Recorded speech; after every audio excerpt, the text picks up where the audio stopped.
RTVKGF News முக்கிய செய்திகள். யாரோ மார்த்தட்டுறாங்கோ அப்படின்னு சொல்றேன். இந்த ஜோதி பாஸ் ಮಾರ್ತಟ್ರಾನ್ ನಾನು ಓಪನ್ ಚಾಲೆಂಜ್ ಮಾಡ್ತೀನಿ. SSD ಚಾನೆಲ್ಗೆ ಮಾಡ್ತೀನಿ.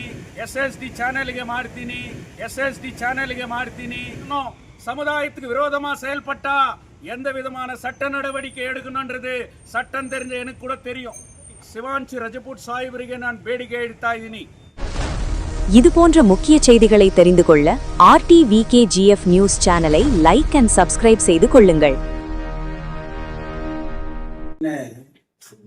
ಇವಾಗ ಅಡ್ಮಿನಿಸ್ಟ್ರೇಷನ್ ಡಿಸಿ ತಾವು ಇಲ್ಲಿ ಇದ್ದೀರಿ. ಇವಾಗ ಎಲೆಕ್ಟೆಡ್ ಕೌನ್ಸಿಲ್ ಬಾಡಿ ಇಲ್ಲ. ಮತ್ತು ಇವಾಗ ತಮ್ಗೆಲ್ಲ ಅಫಿಷಿಯಲ್ಸ್ ಒಂದು ನಮ್ಮ ಮುನ್ಸಿಪಾಲಿಟಿ ಕಂಟ್ರೋಲ್ ಇರ್ತಕ್ಕಂತ ಅವ್ರು ಮಾಡತಕ್ಕಂತ ಒಂದು ವಿಚಾರಗಳನ್ನ ಸೀಕ್ರೆಟ್ಸ್, ಆ ಸೀಕ್ರೆಟ್ಸ್ ಅನ್ನ ಸರ್ಕಾರದ ಪ್ರತಿನಿಧಿನೇ ಜನರಿಗೆ ತಿಳಿಸ್ಬೇಕು, ಇಲ್ಲದೆ ಮಾಧ್ಯಮಕ್ಕೆ ತಿಳಿಸ್ಬೇಕು. ಆದ್ರೆ SSD ನ್ಯೂಸ್ ಅಲ್ಲಿ ಬೆಳಗ್ಗೆ 9 ಗಂಟೆಗೆ ಇಡೀ ಸ್ಟ್ಯಾಚ್ಯೂನೇ ಪಬ್ಲಿಷ್ ಮಾಡಿದ್ದಾರೆ. ಅದೇ ಸ್ಟ್ಯಾಚ್ಯೂ ಇಲ್ಲಿ ಇನ್ಸ್ಟಾಲ್ ಮಾಡ್ತಿದ್ದಾರೆ. SSD ನ್ಯೂಸ್ ಅಲ್ಲಿ ಒಂದು ಬಂದಿದೆ. ಇದೇ ಸ್ಟ್ಯಾಚ್ಯೂ ಅನ್ನ ಅವರು ಈ ಸ್ಟ್ಯಾಚ್ಯೂ ತೋರಿಸ್ತಾರೆ, ಮತ್ತು ಆ ಸ್ಟ್ಯಾಚ್ಯೂ ಅಲ್ಲಿ ಒಂದು ಗೋಡನ್ ನಲ್ಲಿ ಇರತಕ್ಕಂತ ಒಂದು ಸ್ಟ್ಯಾಚ್ಯೂ ಅನ್ನ ತೋರಿಸ್ತಾರೆ. ಇದೇ ಸ್ಟ್ಯಾಚ್ಯೂ ಅನ್ನ ಡೆಪ್ಟಿ ಕಮಿಷನರ್ ರವಿ ಅವರ ಪ್ರಯತ್ನದಿಂದ ಮಾಡಿದ್ದಾರೆ, ಅವರೇ ಕಾರ್ಯಕರ್ತರು ಇದನ್ನೇ ಇನ್ಸ್ಟಾಲ್ ಮಾಡ್ತಾರೆ ಅಂತ SSD ನ್ಯೂಸ್ ಅಲ್ಲಿ ಅವರು ಪ್ರಸ್ತಾಪ ಮಾಡ್ತಾರೆ. ಇವಾಗ ನಮ್ಮ ಪ್ರಶ್ನೆ ಏನಂದ್ರೆ, ಅಫಿಷಿಯಲ್ ಸೀಕ್ರೆಟ್ ಆಕ್ಟ್ 5 ಪ್ರಕಾರ ಅನ್ಆಥರೈಸ್ಲಿ ಕಮ್ಯುನಿಕೇಟ್ ಮಾಡಬಾರದು. ಇಫ್ ಇಟ್ ಈಸ್ ಕಮ್ಯುನಿಕೇಟ್ ಆದ್ರೆ that will be an offence and penalise ಅಂತ ಸರ್ಕಾರದ ಆಕ್ಟ್ ಇದೆ. ಒಬ್ಬ ಮೀಡಿಯಾ ಪರ್ಸನ್ ಗೆ ಯಾರು ಅದನ್ನ ಕೊಟ್ಟಿದ್ದು, DC ಕೊಟ್ರ, ತಾವು ಕೊಟ್ರ? ಇವಾಗ ಅವರು ಅದನ್ನ ಮಾಡಿದ್ದಾರೆ. ಯಾಕಂದ್ರೆ ಸೇವ್ KGF ನಾವು ಸೂಪ್ರಿಡೆಂಟ್ ಹತ್ರ ಒಂದು ಕಂಪ್ಲೇಂಟ್ ಲಾಡ್ಜ್ ಮಾಡೋಣ ಅಂತ ಇದ್ದೀನಿ. ನಿಮ್ಮ ಮುನ್ಸಿಪಲ್ ಡೈರೆಕ್ಟರ್ ಕೂಡ ಒಂದು ಕಂಪ್ಲೇಂಟ್ ಕೊಡೋಣ ಅಂತ ಇದ್ದೀನಿ. ಯಾಕಂದ್ರೆ ಈ ತರ ಇನ್ನೂ ಅದನ್ನ ಅನ್ವೇಲಿಂಗ್ ಮಾಡಿಲ್ಲ. ಕಮಿಷನರ್ ಆಗ್ಲಿ, ಇಲ್ಲ DC ಆಗ್ಲಿ, ಇಲ್ಲ ಎಲೆಕ್ಟೆಡ್ MLA ಆಗ್ಲಿ, ಯಾರು ಕೂಡ ಅದನ್ನ ಈ ಸ್ಟ್ಯಾಚ್ಯೂನ ನಾವು ಇಡ್ತೀವಿ ಅಂತ ಯಾರು ಹೇಳಿಲ್ಲ. ಬಟ್ SSD ನ್ಯೂಸ್ ಅಲ್ಲಿ ಈ ತರ ಇದನ್ನೇ ಇಡ್ತಾರೆ, ನಾವೇ ಎಲ್ಲ ಕಾರಣಕರ್ತರು DC ಅಂತ ಪ್ರಸ್ತಾವ ಮಾಡಿದ್ದಾರೆ. ಒಬ್ಬ ಸರ್ಕಾರ ಮಾಹಿತಿಯನ್ನ ಯಾರು ಕೊಡದೆ ಹೆಂಗೆ ಅವ್ರು ಬಿಡುಗಡೆ ಮಾಡಕ್ಕಾಗುತ್ತೆ ಅಂತ. ಅದೇ ನಿಮ್ಮ ಹತ್ರ ತಾವೇನಾದ್ರೂ ಅವ್ರಿಗೆ ಪರ್ಮಿಷನ್ ಕೊಟ್ರ, ಬೋರ್ಡ್ ತೋರಿಸಿದಿರಾ?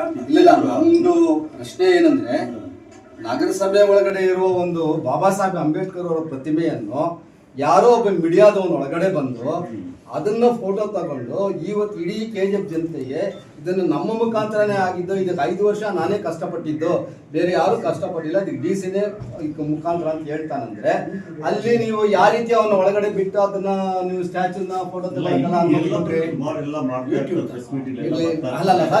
ನಾವು ಕೇಳೋದು ಏನಂದ್ರೆ, ಇದು ನೋಡಿ, ಇದೇ ಸ್ಟ್ಯಾಚ್ಯೂನ ಇದನ್ನೇ ಇಡ್ತೀರಾ? ಇದನ್ನೇ ಇಡ್ತೀರಾ ಅಲ್ಲಿ? ಇದು ಯಾರ ಕಸ್ಟಡಿಯಲ್ಲಿ ಇದೆ? ಇಲ್ಲ, ಇದರಲ್ಲಿ ಯಾರ ಕಸ್ಟಡಿ? ಇವಾಗ ಕಾಂಟ್ರಾಕ್ಟರ್ ಯಾರ ಕಂಟ್ರೋಲ್ ಅಲ್ಲಿ ಇದ್ದಾರೆ? ಕಾಂಟ್ರಾಕ್ಟರ್ ಅಲ್ಲ, ನಾವು ನಮ್ ಕಂಟ್ರೋಲ್ ಏನಿಲ್ಲ. ವರ್ಕ್ ಆರ್ಡರ್ ಕೊಡ್ತೀವಿ, ಇನ್ಸ್ಟಾಲ್ ಮಾಡಿದಾಗ ಮಾಡ್ತಾರೆ ಅಷ್ಟೇ. ಅವ್ರ ಜವಾಬ್ದಾರಿ, ಅವ್ರು ಖರ್ಚು ಕೊಟ್ಟಿದ್ರೆ ನನ್ ಮಾಹಿತಿ ಇಲ್ಲ. ವರ್ಕ್ ಆರ್ಡರ್ ನಾವು ಕೊಟ್ಟಿರ್ತೀವಿ, ಅವ್ರಿಗೆ ಹೋದಾಗ ನೋಡಿ ರೆಕಾರ್ಡ್ ಮಾಡ್ಕೊಟ್ರೆ ಮಾಡ್ಕೊಡ್ತೀವಿ. ಹಂಗಾದ್ರೆ ನಿಮ್ಗೆ ಇದಕ್ಕೂ ಸಂಬಂಧ? ನಮಗೂ ಏನು ಸಂಬಂಧ ಇಲ್ಲ. ನಾವು ಇದರ ಮೇಲೆ ಕಂಪ್ಲೇಂಟ್ ಕೊಡಬಹುದು. ಕೇಳಿ, ಅವರು ನಿನ್ನೆ ಕೇಳಿದ್ರು ರೆಡಿ ಇದೆ, ಅವರು ಕೇಳಿದ್ರು ರೆಡಿ ಇದೆ, ವಿಡಿಯೋ ಮಾಡ್ಕೊಟ್ರೆ ನಾನು ಕೇಳಿದ ಇದರ ಮೇಲೆ ಲಾ ಅಂಡ್ ಕಾನ್ಸಿಕ್ವೆನ್ಸಸ್. ನಾನೇನ್ ಹೇಳ್ತೀನಿ, ನಾವು ಸೇವ್ KGF ಬಗ್ಗೆ ಮುಂಚೆನೆ ಹೇಳಿದ್ದೀನಿ. ರಾಜಕೀಯವಾಗಿ ನಾವು ಯಾವುದನ್ನು ಪ್ರಸ್ತಾವ ಮಾಡಲ್ಲ. ನಾವು ಏನು ಮಾಡ್ತೀವಿ, ನಮ್ಮ ಅಧಿಕಾರಿಯಾಗಿ ನಾನು ಏನ್ ಕೆಲಸ ಮಾಡಬೇಕು ಅದನ್ನ ಮಾಡಿದೀನಿ, ರೆಡಿ ಮಾಡಿಸಿದ್ದೀನಿ. ಮಾಡಿದಿರಿ. ಕಾನೂನು ಮಾಡಿದಾರಲ್ಲ, ಈ ಇದನ್ನ ನಗರಸಭೆಗೂ ಇಲ್ಲ ಡೆಪ್ಟಿ ಕಮಿಷನರ್ಗೂ ನೀವು ನಿಮ್ಮ ಸಂಬಂಧ ಇಲ್ಲ. DC ಅವ್ರಿಗೂ ನಾವು ಕಮ್ಯುನಿಕೇಟ್ ಮಾಡಿ ಇಲ್ಲ, ಹೇಳಿದ್ವಿ. ಇದು- ಆ ವಿಚಾರವಾಗಿ ಅವ್ರ ವ್ಯಕ್ತಿವಾಗ ತೋರಿಸಿರೋದು ಅದು ಅವರು ನೀವು ಇವಾಗ ಇದು ಗುತ್ತಿಗೆದಾರನ ಮಧ್ಯಬಸ್ಥದಲ್ಲೇ ಇದೆ. ಹೌದು, ನಗರಸಭೆ ಆ ಗುತ್ತಿಗೆದಾರ ಅದು ನಿಮ್ಮ ಸರ್? ಹೇಳಿಕೆ ಅಷ್ಟೇ. ಹೌದು. ಇಲ್ಲ ಅವ್ರ ಹೆಸರು ಗುತ್ತಿಗೆದಾರ ನೌಶಾದ್ ನೌಶಾದ್ ಅಂತ. ನೌಶಾದ್ ಅವರೇ ಹೌದು. ನೌಶಾದ್ ಇಂದ ನೀವಿನ್ನು ಕಸ್ಟಡಿಗೆ ತಗೊಂಡಿಲ್ಲ. ಅವ್ರಿಗೆ ಹೇಳಿದ್ದೇನೆ 2 days ಅಲ್ಲಿ ಇದು ಮಾಡ್ತೀವಿ.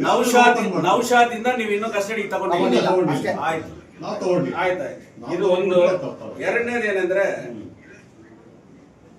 ನಗರಸಭೆಯ ವಿಚಾರಗಳು ಏನೇ ಅಡ್ಮಿನಿಸ್ಟ್ರೇಷನ್ ಪ್ರಾಸೆಸ್. ಇವಾಗ last year October 30th elected body close.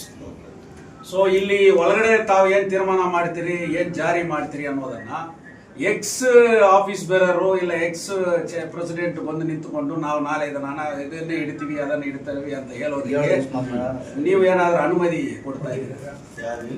ಇವಾಗ ಪಿರಿಯಡ್ ಮುಗಿದೋಗಿದೆ.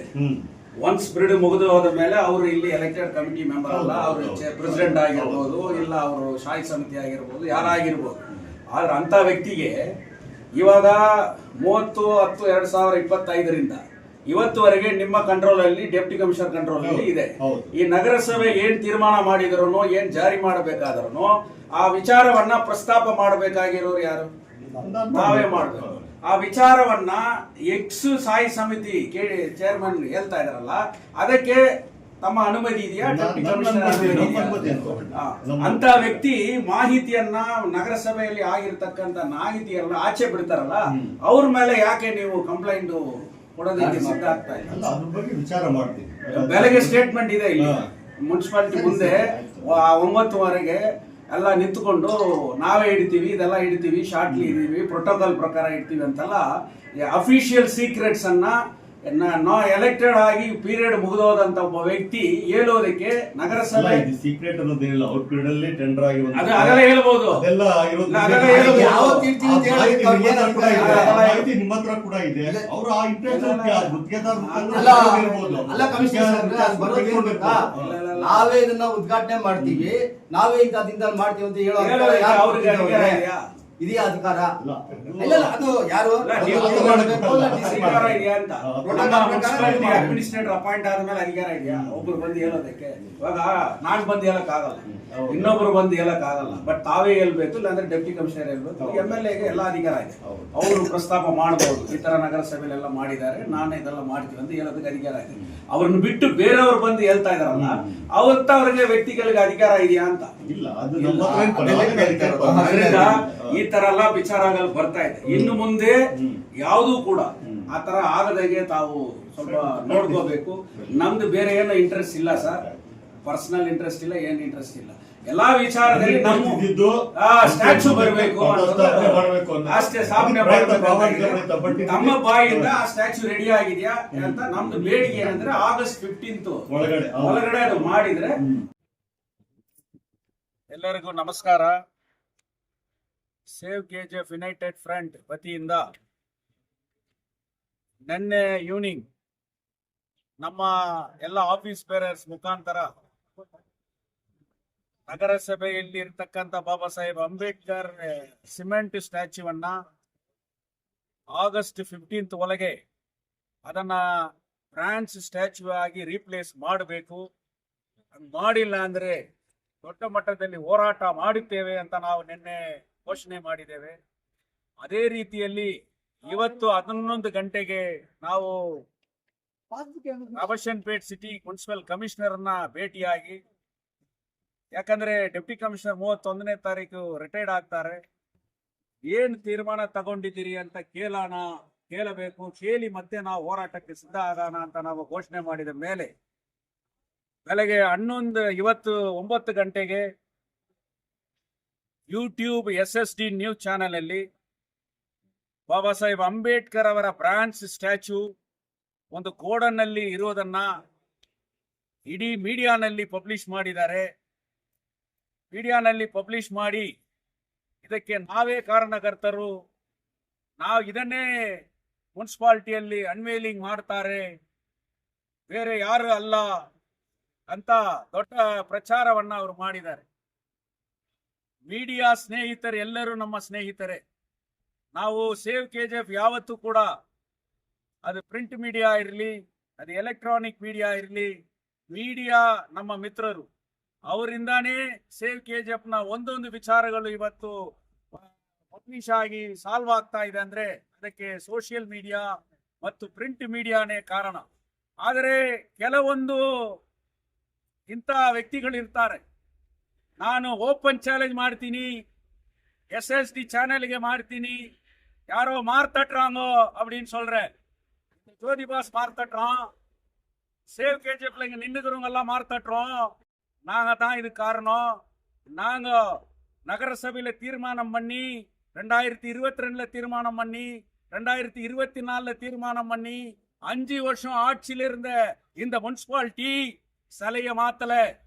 15 லட்சம் ரூபாய் கோட் பண்ணி அரவிந்த் கன்ஸ்ட்ரக்ஷனுக்கு அலாட் பண்ண பணம் என்னாச்சு அப்படின்ட்டு நீ கொஸ்டின் பண்ணல. ஆனா இந்த நகரசபை செய்யாத 6-7 மாசமா இந்த நகரசபை முனிசிபாலிட்டிக்குள்ள வந்து என்ன கண்ணு எதனா துணியில எதனா கட்டின்னு இருந்தியா, இல்ல யூடியூப்ல பாக்கலையா? இதே மேடையில ஸ்டேஜ் கிட்ட நின்று மனு கொடுத்தது சேவ் KGF யுனைடெட் ஃப்ரண்ட். இதே நகரசபை கமிஷனரை பார்த்து மனு கொடுத்தது சேவ் KGF யுனைடெட் ஃப்ரண்ட். நேத்து சாயந்தரம் நாங்க பேட்டி கொடுத்த பிறகு அவ்வளவு அர்ஜென்ட்டா நீங்க அந்த வேலையை நீ செய்ய வேண்டிய அவசியம் இல்லை. ஒரு மீடியான்னு சொன்னா ஜனநாயகத்தினுடைய 4வது தூண். இந்த 4வது தூண் எல்லாத்துக்கும் பாரபட்சம் இல்லாம பொதுவா நடக்க வேண்டிய ஒரு மீடியா.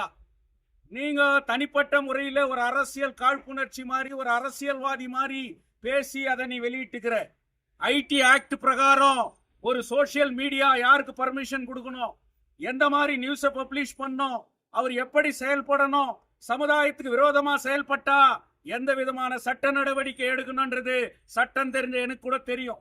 அதனால நாங்க எப்ப நீ சேவ் KGF யுனைடெட் ஃப்ரண்ட்டை டச் பண்ணியோ, நான் சேலஞ்ச் பண்ணி சொல்றேன், சட்டம் தன் கடமையை செய்யும்.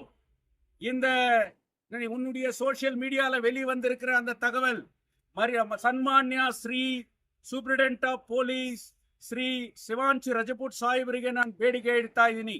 ಇವತ್ತು ಬೆಳಗ್ಗೆ 9 ಗಂಟೆಗೆ SST news channel YouTube channel ಅಲ್ಲಿ father of the constitution doctor BR Ambedkar ಅವರ ಬ್ರಾನ್ಸ್ ಸ್ಟ್ಯಾಚ್ಯೂವನ್ನ, ಈ ಸ್ಟ್ಯಾಚ್ಯೂವನ್ನೇ ಮುನ್ಸಿಪಾಲಿಟಿಯಲ್ಲಿ ಅನ್ವೇಲಿಂಗ್ ಮಾಡ್ತಾರೆ, ಇದನ್ನೇ ಮಾಡ್ತಾರೆ ಅಂತ ಪಬ್ಲಿಷ್ ಮಾಡಿದ್ದಾರೆ.